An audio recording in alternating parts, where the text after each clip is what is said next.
Hello everyone. तो आज हम शुरू करने वाले हैं क्लास 12 का दूसरा लेक्चर होने वाला है। कल देखे थे इंट्रोडक्शन, तो ह्यूमन रिप्रोडक्शन का दूसरा चैप्टर दूसरा लेक्चर आज देखने वाले हैं। तो आज के लेक्चर में देखेंगे मेल रिप्रोडक्टिव सिस्टम आज देखेंगे। तो कल का लेक्चर आप लोग रिवाइज किए होंगे और एनसीईआरटी पढ़ते रहिएगा। तो देखेंगे, हेडिंग डालेंगे male reproductive system, male reproductive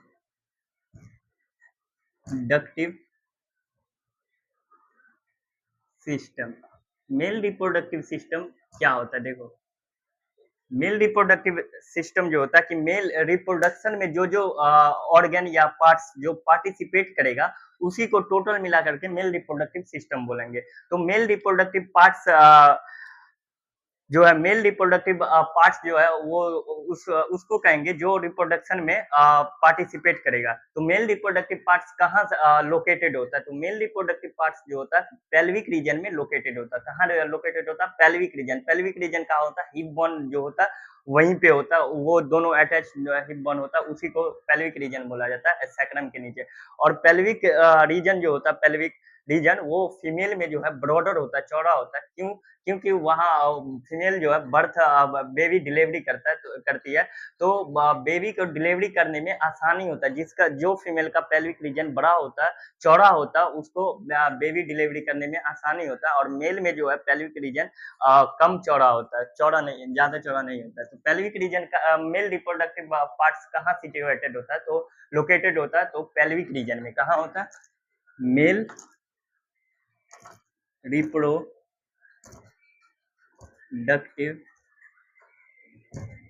parts located in the pelvic region। कहाँ? pelvic region। अब देखो, पेल्विक रीजन में लोकेटेड होता है मेल रिप्रोडक्टिव पार्ट्स। अब मेल रिप्रोडक्टिव पार्ट्स में क्या क्या आता है? तो मेल रिप्रोडक्टिव पार्ट्स में जो है, देखो, प्राइमरी सेक्स ऑर्गन आता है। प्राइमरी सेक्स ऑर्गन में आता है टेस्टिस। प्राइमरी सेक्स ऑर्गन किसको बोलते हैं? जो गैमिट्स को बनाता हो या प्रोड्यूस करता हो उसी को प्राइमरी सेक्स ऑर्गन कहेंगे। अब इसके अलावा एसेसरी डक्ट्स होता है और एसेसरी ग्लैंड्स होता है, फिर एक्सटर्नल जेनाइटेलिया होता है। तो यही सब मेल रिप्रोडक्टिव पार्ट्स में देखेंगे। तो मेल रिप्रोडक्टिव पार्ट्स यहाँ इसी में इंक्लूड करेंगे क्या सब? मेल रिप्रोडक्टिव पार्ट्स में पहला तो आएगा primary sex organ. Primary sex organ, primary sex organ आएगा। फिर इसमें आएगा एसेसरी डक्ट आएगा। क्या आएगा? Accessory duct. फिर तीसरा आएगा एसेसरी ग्लैंड्स। क्या आएगा? Accessory gland. चौथा आएगा एक्सटर्नल जेनाइटेलिया। क्या आएगा? एक्सटर्नल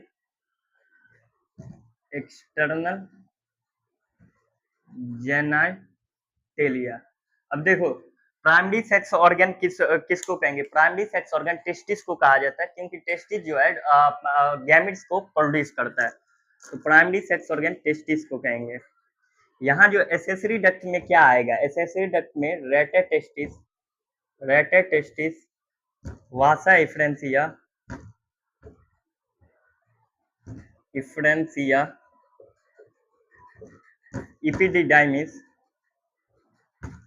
इपिडिडाइमिस और वास डिफरेंस आता है इसमें, वास डिफरेंस। तो एसेसरी डक्ट में ये सब आता है। एसेसरी ग्लैंड में क्या सब आएगा? सेमाइनल वेसाइकिल और आएगा प्रोस्टेट ग्लैंड और तीसरा आएगा बल्बो यूरेथ्रल ग्लैंड। कौन? Bulbo urethral gland.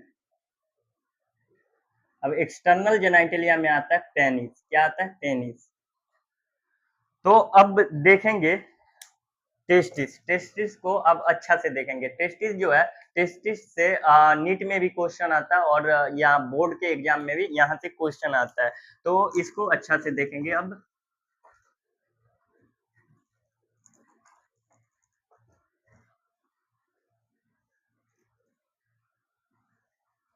हेडिंग डालेंगे टेस्टिस। टेस्टिस देखो, पहले टेस्टिस के बारे में सुन लो कि क्या होता है। टेस्टिस जो है मेल के अंदर पाया जाता है और ये प्राइमरी सेक्स ऑर्गन होता है। क्यों प्राइमरी सेक्स ऑर्गन होता है? क्योंकि ये गैमेट्स को प्रोड्यूस करता है, इसलिए इसको प्राइमरी सेक्स ऑर्गन बोला जाता है। दूसरा जो होता है, टेस्टिस कहाँ बनता है? तो टेस्टिस जो है लोअर एब्डोमेन में बनता है। कहाँ बनता है? लोअर एब्डोमेन में। और लोअर एब्डोमेन से जब एम्ब्रायो यूट्रस में 7 मंथ का हो जाता है, तो उस टाइम लोअर एब्डोमेन से टेस्टिस जो है डिसेंड कर जाता है। कहाँ? स्क्रोटम में। स्क्रोटम में क्यों डिसेंड करता है? क्योंकि स्क्रोटम जो है मेंटेन करता है लो टेम्परेचर को, मेंटेन करता है। लो टेम्परेचर वहां होता है। कितना लो टेम्परेचर होता है? तो बॉडी के इंटरनल टेम्परेचर से 2 से 2.5 डिग्री सेल्सियस लो टेम्परेचर होता है स्क्रोटम में। स्क्रोटम क्या है? स्क्रोटम एक पाउच है। क्या है? पाउच है। टेस्टिस जो है अटैच रहता है जुबर्नाकुलम से। किससे अटैच रहता है? जुबर्नाकुलम से। अब टेस्टिस होता कैसा है? टेस्टिस का शेप होता है ओवल शेप का होता है और लेंथ जो होता है 4 से 5 सेंटीमीटर का लंबाई होता है और चौड़ाई जो है 2 से 3 सेंटीमीटर का होता है। तो लिखेंगे टेस्टिस क्या है? प्राइमरी सेक्स ऑर्गन है। क्या है? प्राइमरी सेक्स ऑर्गन है। दूसरा लिखेंगे कि ये जो है ओवल शेप का होता है। कैसा होता है? Oval shape. तीसरा लिखेंगे लेंथ कितना होता है? लेंथ इसका होता है 4 to 5 सेंटीमीटर का। विड्थ कितना होता है? 2 से 3 सेंटीमीटर का विड्थ होता है। ये सब तो आ गया कि टेस्टिस ये प्राइमरी सेक्स ऑर्गन है। अब देखो टेस्टिस जो है कहाँ बनता, फॉर्म कहाँ होता है? Testis form in testis form in abdomen. Abdomen lower abdomen कहाँ होता है? Lower abdomen. एब्डोमेन। टेस्टिस जो है जब इम्ब्रायो 7 मंथ का होगा तो डिसेंड करेगा। डिसेंड मतलब नीचे आना। और एक एब्डोमेन से स्क्रोटम तक एक कैनाल होता है जिसको इंग्वाइनल कैनाल बोला जाता है। तो टेस्टिस जो है उसी इंग्वाइनल कैनाल के थ्रू एब्डोमेन से स्क्रोटम में आ जाता है। कहाँ आ जाता है? स्क्रोटम में। तो testis descend into testis descend into scrotum into scrotum from abdomen. किससे? एब्डोमेन से स्क्रोटम में आ जाता है। थ्रू किसके थ्रू आता है? इंग्वाइनल कैनाल के थ्रू। कैनाल होता है जिसका नाम होता है inguinal canal. Through inguinal canal. Inguinal canal के थ्रू टेस्टिस जो है डिसेंड कर जाता है स्क्रोटम में। अब देखो स्क्रोटम में क्यों डिसेंड करता है? क्योंकि स्क्रोटम जो है मेंटेन करता है टेम्परेचर को। ये यहाँ पे 2 से 2.5 डिग्री सेल्सियस तक कम होता है। किसके कंपेयर में? इंटरनल बॉडी से कम होता है 2 से 2.5 डिग्री सेल्सियस, ताकि यहाँ टेस्टिस आएगा तो स्पर्म का फॉर्मेशन अच्छे से कर पाता है। तो लिखेंगे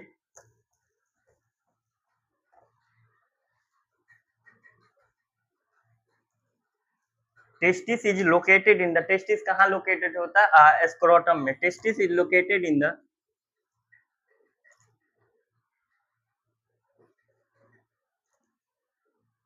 लोकेटेड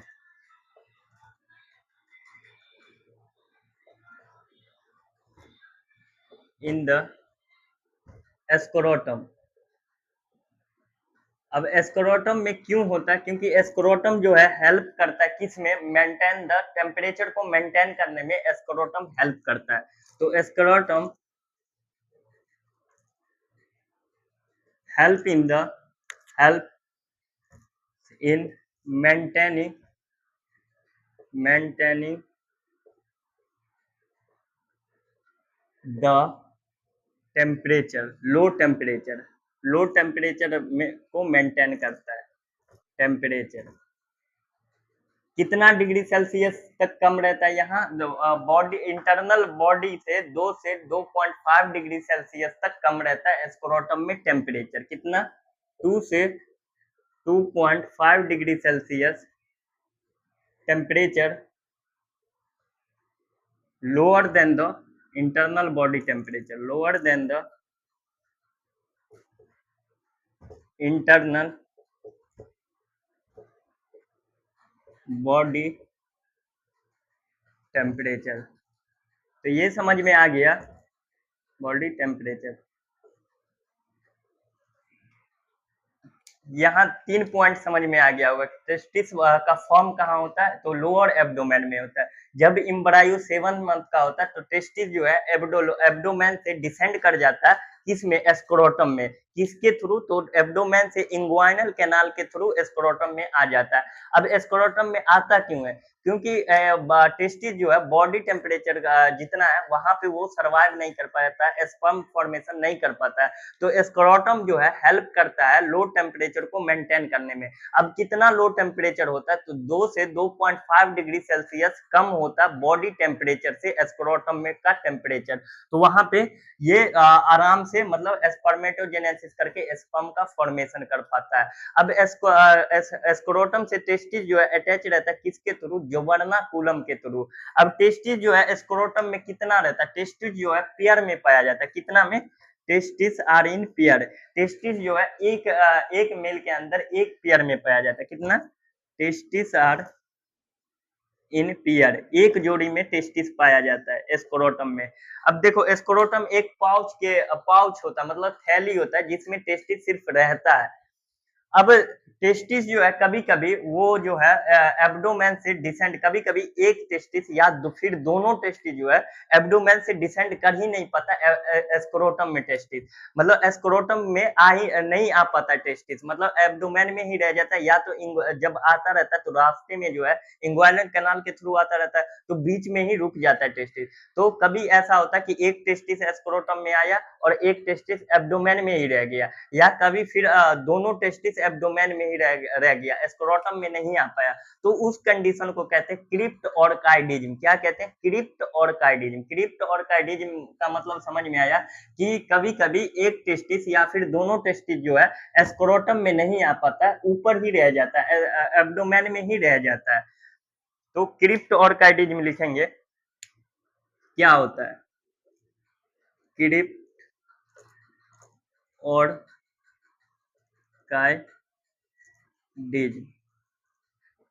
क्रिप्ट ऑर्काइडिज्म का मतलब होता है कि जब वन या both testis fail to descend into scrotum.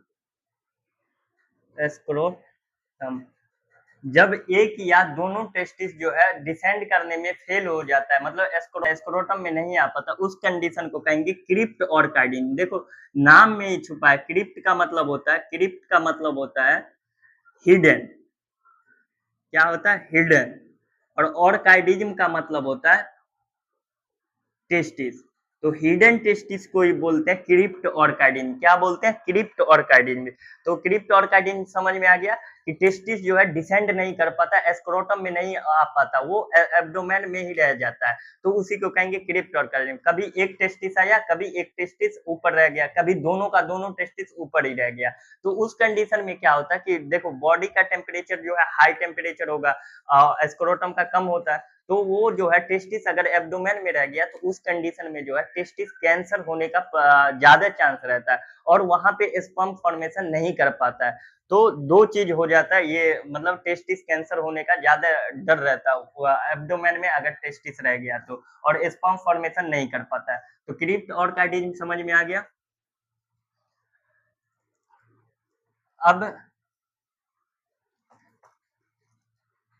अब समझते हैं टेस्टिस का स्ट्रक्चर देखते हैं। क्या देखते हैं? स्ट्रक्चर। तो देखो टेस्टिस का स्ट्रक्चर देखते हैं।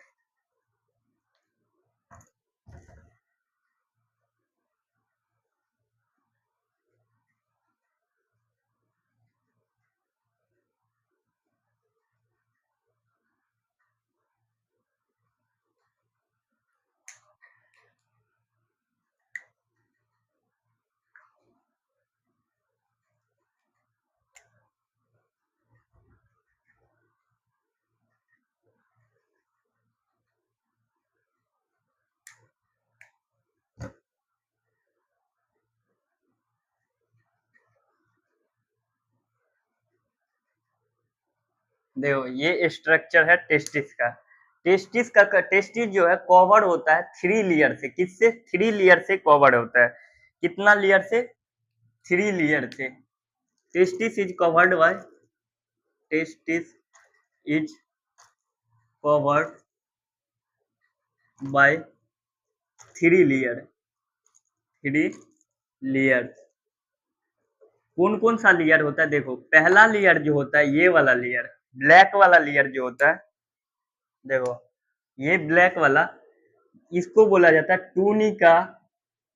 Tunica vaginalis. क्या बोला जाता है? Tunica vaginalis. अब देखो टूनिका वेजिनेलिस में भी 2 लेयर होता है। देखो टूनिका वेजिनेलिस बाहर वाले लेयर को बोला जाता है, और ये भी 2 लेयर का होता है। बाहर वाला को बोलेंगे पेराइटल लेयर। क्या बोलेंगे? Parietal layer. Parietal layer. और अंदर वाला को बोलेंगे विसरल लेयर। क्या बोलेंगे? Visceral layer. Visceral layer. अब देखो ये दोनों लेयर के बीच में एक कैविटी है। क्या है? कैविटी है। इस ये दोनों लेयर के पेराइटल और विसरल लेयर के बीच में कैविटी है। अब ये कैविटी में क्या होता है कि कभी कभी इसमें वाटर बढ़ जाता है। क्या बढ़ जाता है? वाटर फिल्ड हो जाता है इस कैविटी में। तो उसी कंडीशन को कहेंगे हाइड्रोसिल। हाइड्रोसिल सुने होंगे कि इसको हाइड्रोसिल हो गया। तो हाइड्रोसिल का मतलब क्या है कि यही टूनिका वेजिनेलिस के 2 लेयर के बीच में कैविटी होता है, उसी में पानी का भर जाना, उसी को कहते हैं हाइड्रोसिल। हाइड्रोसिल। देखो हाइड्रो का मतलब वाटर होता है। क्या? वाटर। तो वाटर का भर जाना इस कैविटी में, इसी को बोलते हैं सील। मतलब कैविटी होता है, और वह हाइड्रो मतलब वाटर। मतलब कैविटी में वाटर का भर जाना हाइड्रो का सील कहलाता है। अब कभी कभी इसमें जो है क्या भर जाता है? इसमें जो है कभी कभी ब्लड भर जाता है। क्या भर जाता है? ब्लड। उसको कहेंगे हेमोसील। क्या बोलेंगे? हेमोसील। क्या बोलेंगे? हेमोसील। हेम का मतलब होता है, हेमो का मतलब ब्लड होता है, सील का मतलब कैविटी। इस कैविटी में कभी कभी ब्लड बढ़ जाता है। क्या बढ़ जाता है? ब्लड। तो उस कंडीशन में क्या कहेंगे? हेमोसिस कहेंगे। अब कभी कभी इसमें पस भर जाता है। क्या भरता है? पस। तो क्या कहेंगे? पायरोसील। क्या कहेंगे? पायरोसील। पस भर जाएगा तो पायरोसील कहेंगे। तो ये समझ में आ गया हाइड्रोसील क्या होता है, कि इसी कैविटी में जो है वाटर बढ़ जाता है, उसी को हाइड्रोसील कहेंगे। अगर जब ब्लड बढ़ जाएगा तो हेमोसील बोलेंगे, और पस बढ़ जाएगा तो पायरोसील बोलेंगे। तो ये समझ में आ गया। अब देखो लेयर जो देख रहे थे, क्या देख रहे थे? लेयर। पहला लेयर जो है बाहरी लेयर जो टूनिका वेजिनालिस है। बीच वाला ये रेड कलर का जो लेयर है इसको बोलेंगे टूनिका एल्बुजिनिया। क्या बोलेंगे? Tunica elbow albuginea. Tunica albuginea. क्या बोलेंगे? Tunica albuginea. और अंदर वाला जो ये ब्लू लाइन का है इसको बोलेंगे टूनिका वेस्कुलेसा। क्या बोलेंगे? Tunica vasculosa. Tunica vasculosa. तो पहला लेयर कौन है? Tunica vaginalis. वेजिनेलिस। दूसरा लेयर क्या है? Tunica albuginea. क्या है? Tunica albuginea. क्या है? Tunica albuginea. तीसरा लेयर क्या है? Tunica vaginalis. Sorry, tunica vasculosa. Tunica vasculosa. अब देखो लेयर तो समझ में आ गया, कवरिंग तो समझ में आ गया कि टेस्टिस कवर्ड कितना लेयर से होता है? 3 लेयर से। बाहरी लेयर को कहेंगे टूनिका वेजिनेलिस, मिडिल लेयर को कहेंगे टूनिका एल्बुजिनिया, और अंदर वाले लेयर को कहेंगे टूनिका वेस्कुलोसा।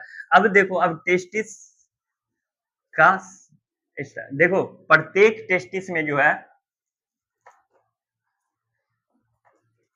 प्रत्येक टेस्टिस में जो है 200 से 250 कंपार्टमेंट होता है। कितना कंपार्टमेंट होता है? 250 कंपार्टमेंट होता है। प्रत्येक टेस्टिस में 250 कंपार्टमेंट होता है। देखो कंपार्टमेंट का मतलब ऐसे जान लो कि कमरा होता है, मतलब एक बड़ा सा हॉल है और उसी में एक हॉल है बड़ा सा, उसमें 250 घर होगा, मतलब कमरा होगा, तो उसी को कहेंगे। उसी तरह यहाँ समझेंगे कि एक टेस्टिस है और इसमें 250 अलग अलग कमरा है, उसी को कंपार्टमेंट बोलेंगे। तो यहाँ तो 250 नहीं बना सकते, 2-3 बना सकते हैं। तो समझने के लिए तो देखो इसी तरह से 250 कंपार्टमेंट होगा अलग अलग।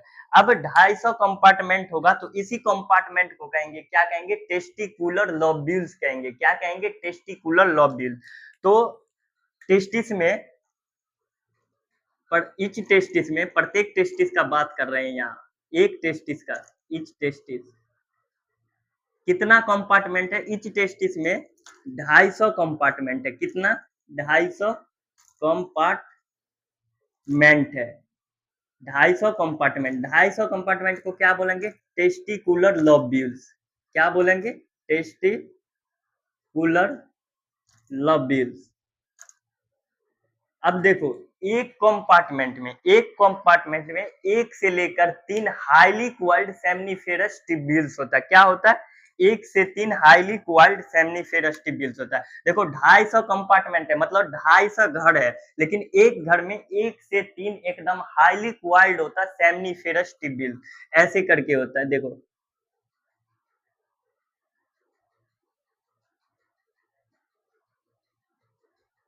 ये सेमनीफेरस ट्यूब्यूल्स है, मतलब ये एक ही है, लेकिन 1 से 3, किसी में 1 होगा, किसी में 3 होगा, किसी में 2 होगा। तो इसी टाइप से बना लेते हैं।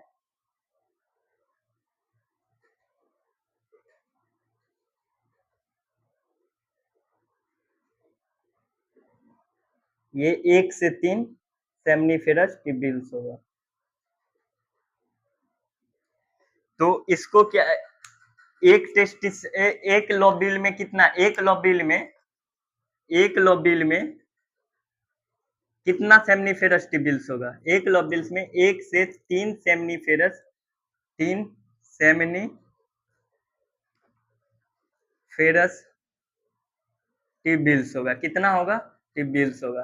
देखो एक टेस्टिस में कितना कंपार्टमेंट हुआ? एक टेस्टिस में जो है 250 कंपार्टमेंट हुआ। कितना कंपार्टमेंट हुआ? 250 कंपार्टमेंट होगा, लेकिन एक कंपार्टमेंट में जो, उसी को कहेंगे टेस्टिकुलर लोब्यूल्स। कितना लोब्यूल्स? 250 testicular lobules. एक लोब्यूल्स में जो है 1 से 3 सेमनीफेरस ट्यूब्यूल्स होगा। कितना? 1 से 3 सेमनीफेरस ट्यूब्यूल्स होगा।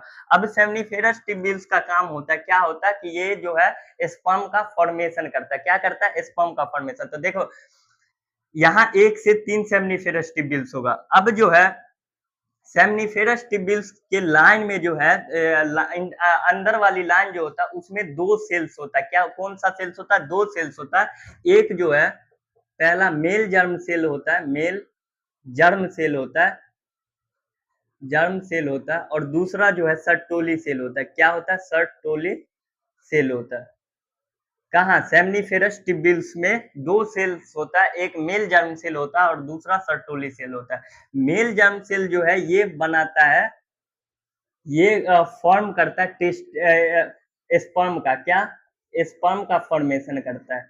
मेल जर्म सेल से ही स्पर्म का फॉर्मेशन होता है। और सर्टोली सेल जो है ये न्यूट्रिशन प्रोवाइड करता है। किसको? मेल जर्म सेल को न्यूट्रिशन प्रोवाइड करता है।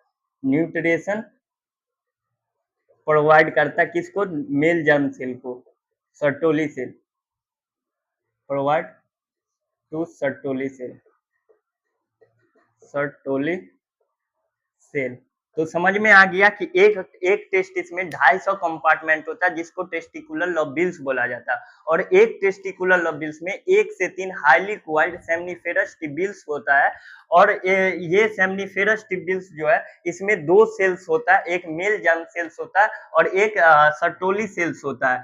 और मेल जर्म सेल जो है स्पर्म का फॉर्मेशन करेगा और सर्टोली सेल जो है न्यूट्रिशन प्रोवाइड करेगा मेल जर्म सेल को। अब देखो ये दोनों सेमनीफेरस ट्यूब्यूल्स के बीच के स्पेस को बोलेंगे इंटरस्टिशियल स्पेस। क्या बोलेंगे? Interstitial space. देखो ये यहाँ पे 1 से 3 सेमनीफेरस ट्यूब्यूल्स होगा, तो ये एक सेमनीफेरस ट्यूब्यूल्स और ये दूसरा सेमनीफेरस ट्यूब्यूल्स, और इसके बीच का जो स्पेस है उसी को बोलते हैं इंटरस्टिशियल स्पेस। क्या बोलेंगे? Interstitial space. Interstitial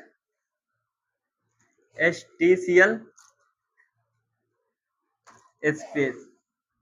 interstitial space क्या होता है? स्पेस बिटवीन टू सेमनीफेरस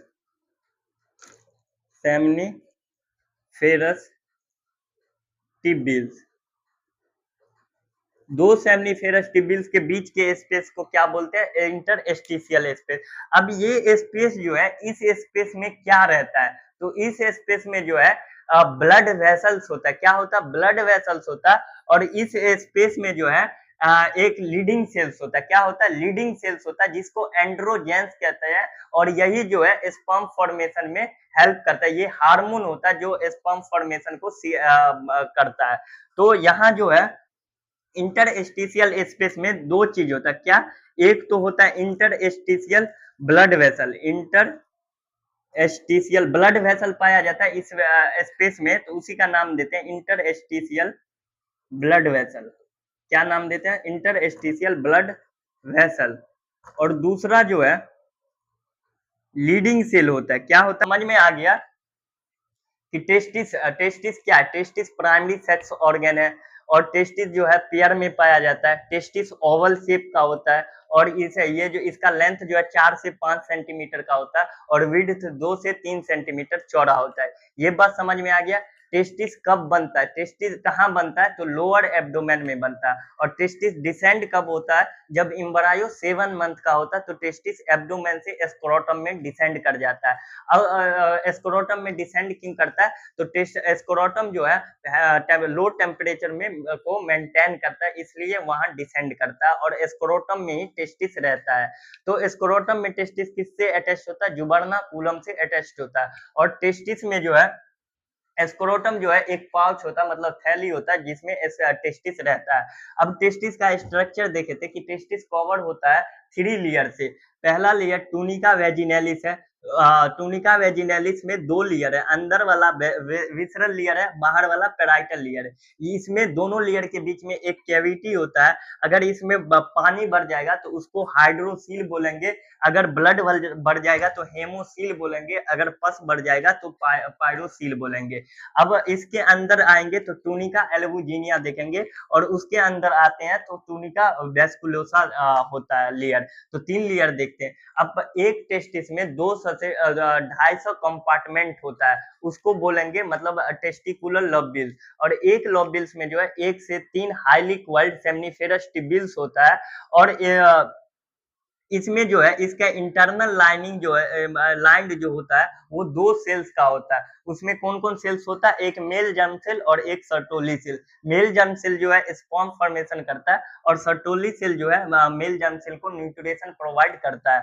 अब देखते हैं कि ये दोनों सेमनीफेरस ट्यूब्यूल्स के बीच के स्पेस को इंटरस्टिशियल स्पेस बोला जाता है, मतलब स्पेस बिटवीन 2 सेमनीफेरस ट्यूब्यूल्स। अब इसमें क्या होता है कि इसमें ब्लड वेसल्स होता है, जिसको इंटरस्टिशियल ब्लड वेसल कहेंगे। और लीडिंग सेल्स। अब ये समझ में आ गया टेस्टिस। तो आगे देखते हैं फिर स्ट्रक्चर, मतलब एसेसरी डक्ट, एसेसरी ग्लैंड और एक्सटर्नल जेनाइटेलिया। तो समझ में आ गया होगा इतना, और पढ़ते रहिएगा आप लोग। तो ठीक है, थैंक यू वेरी मच।